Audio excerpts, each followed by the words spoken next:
నమస్తే. ప్రస్తుతం మనతో పాటు ప్రముఖ విశ్లేషకులు ఇమ్మంది రామారావు ఉన్నారు. ఆయనతో మాట్లాడదాం. నమస్తే సార్. నమస్తే. సార్, ఇప్పుడు పులివెందులలో జగన్ ఇంటి దగ్గర ఒక పెద్ద ఉద్రిక్త వాతావరణం నెలకొంది అని చెప్పేసి వార్తలు బాగా వస్తున్నాయి. బికాస్ ఆఫ్ అంటే ఆయన సొంత పార్టీ కార్యకర్తలే ఈ వాతావరణాన్ని నెలకొల్పారు అని చెప్పేసి కూడా అంటున్నారు. అసలు ఏం జరుగుతుందంటారు సార్? ఎందుకు ఇంత వ్యతిరేకత ఏర్పడింది? తన సొంత పార్టీ వాళ్ళే రావడం అలా? ముఖ్యంగా జగన్ రాజకీయ జీవితం చాలామందికి ఒక కొత్త పాఠం నేర్పుతుంది. ఎందుకంటే ఈ రోజుకి కూడా ఆయన సరైన నిర్ణయాలు తీసుకోలేకపోతున్నాడు.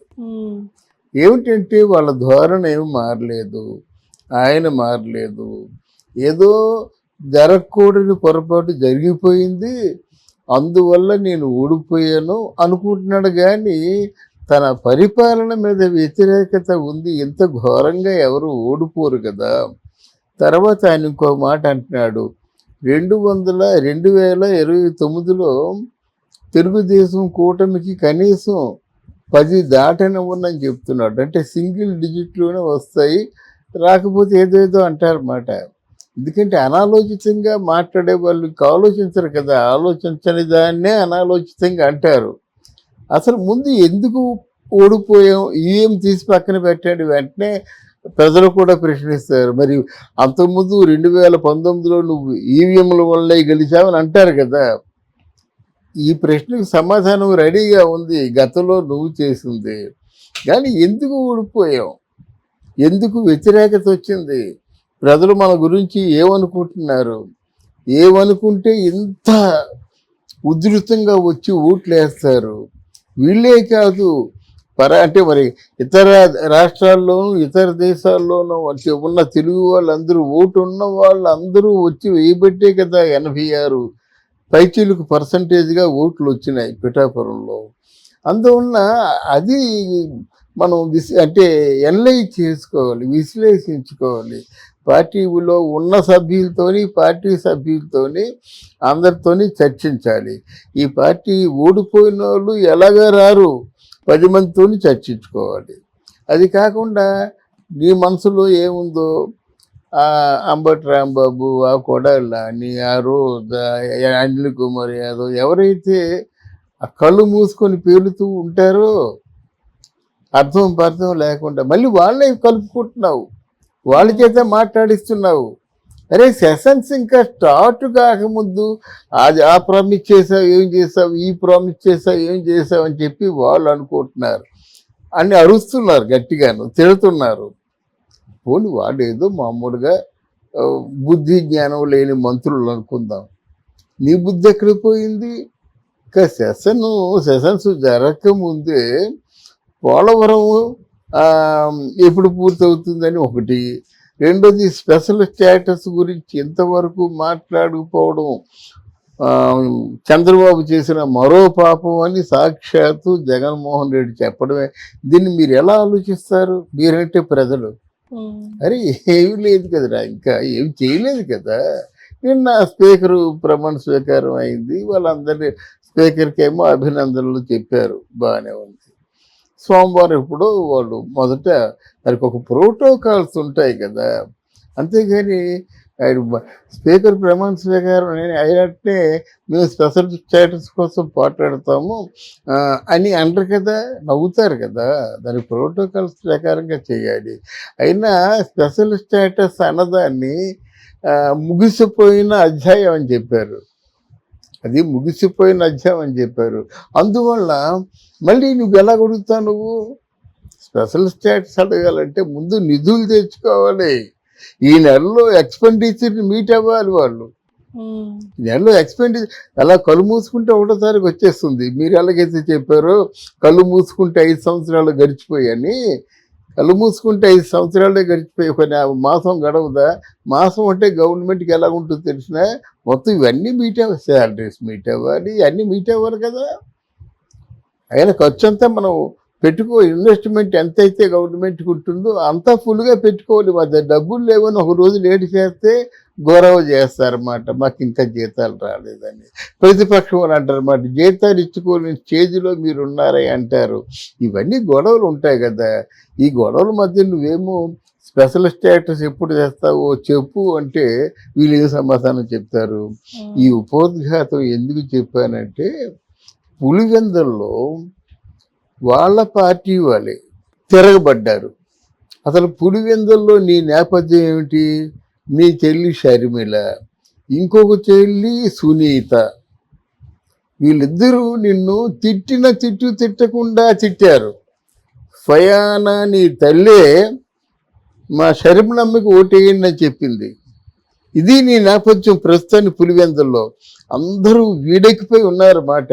నువ్వు పులివెందుల బిడ్డవేనా? అక్కడ అందరూ ప్రేమిస్తున్నది బీటెక్ రవిని, తెలుగుదేశం పార్టీ.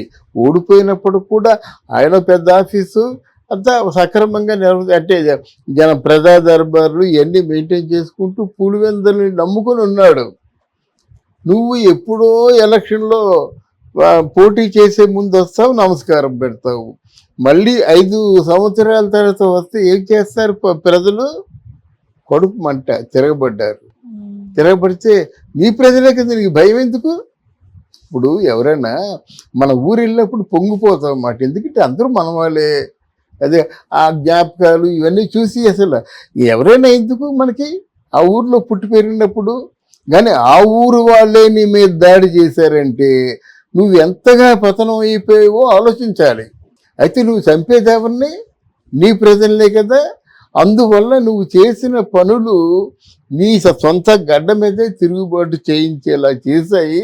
ఈ తలకాయ నొప్పులన్నీ మానేసి ఈ ఈ నువ్వు చెబుతున్న మాటలు కానీ, మీ మంత్రులు చెప్తున్న మాటలు కానీ మానేసి అసలు ఎలాగా ప్రజా సమస్యల్ని పరిష్కరించాలన్నది ఆలోచించుకుంటే బాగుంటుంది. లేకపోతే తగిన మూల్యం చెల్లించుకోవాల్సి ఉంటుంది. ఇది అంతం కాదు, ఆరంభం మాత్రమే. నెలలో ఎక్స్పెండిచర్ అలా కళ్ళు మూసుకుంటే ఒకటోసారికి వచ్చేస్తుంది. మీరు ఎలాగైతే చెప్పారో కళ్ళు మూసుకుంటే 5 సంవత్సరాలు గడిచిపోయాయని, కళ్ళు మూసుకుంటే 5 సంవత్సరాలే గడిచిపోయి ఒక మాసం గడవదా? మాసం అంటే గవర్నమెంట్కి ఎలా ఉంటుందో తెలిసిన మొత్తం ఇవన్నీ మీట్ అవ్వాలి, శాలరీస్ మీట్ అవ్వాలి, అన్నీ మీట్ అవ్వాలి కదా.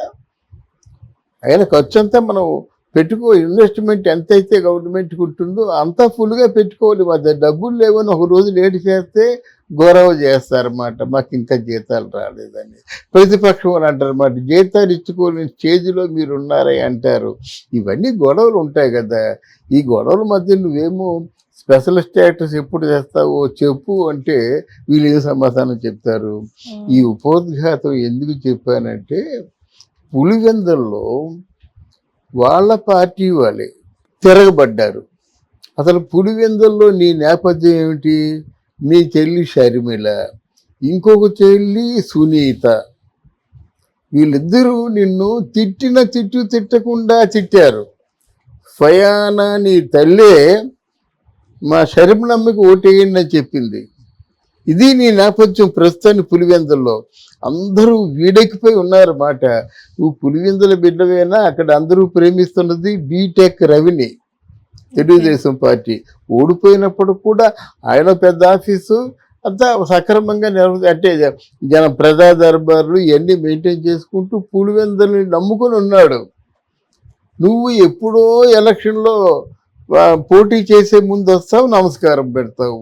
మళ్ళీ 5 సంవత్సరాల తర్వాత వస్తే ఏం చేస్తారు ప్రజలు? కడుపు మంట, తిరగబడ్డారు. తిరగబడితే మీ ప్రజలే కదా, నీకు భయం ఎందుకు? ఇప్పుడు ఎవరైనా మన ఊరు వెళ్ళినప్పుడు పొంగిపోతాం అన్నమాట. ఎందుకంటే అందరూ మన వాళ్ళే. అదే ఆ జ్ఞాపకాలు ఇవన్నీ చూసి అసలు ఎవరైనా ఎందుకు మనకి ఆ ఊర్లో పుట్టి పెరిగినప్పుడు. కానీ ఆ ఊరు వాళ్ళే నీ మీద దాడి చేశారంటే నువ్వు ఎంతగా పతనం అయిపోయావో ఆలోచించాలి. నీ వ్యక్తిగత సిబ్బంది చేత 30 మంది ప్రొటెక్షన్ పెట్టుకున్నావు. వాళ్ళు ఏం చేస్తారు? మాట వినకపోతే లాఠీ చార్జ్ చేస్తారు, కొడతారు, బౌన్సర్లు ఎత్తి గుద్దుతారు. అయితే నువ్వు చంపేదేవరిని నీ ప్రజలే కదా. అందువల్ల నువ్వు చేసిన పనులు నీ సొంత గడ్డ మీదే తిరుగుబాటు చేయించేలా చేశాయి. ఈ తలకాయ నొప్పులన్నీ మానేసి ఈ నువ్వు చెబుతున్న మాటలు కానీ, మీ మంత్రులు చెప్తున్న మాటలు కానీ మానేసి అసలు ఎలాగా ప్రజా సమస్యల్ని పరిష్కరించాలన్నది ఆలోచించుకుంటే బాగుంటుంది. లేకపోతే తగిన మూల్యం చెల్లించుకోవాల్సి ఉంటుంది. ఇది అంతం కాదు, ఆరంభం మాత్రమే. Okay sir, thank you. Thank you very much.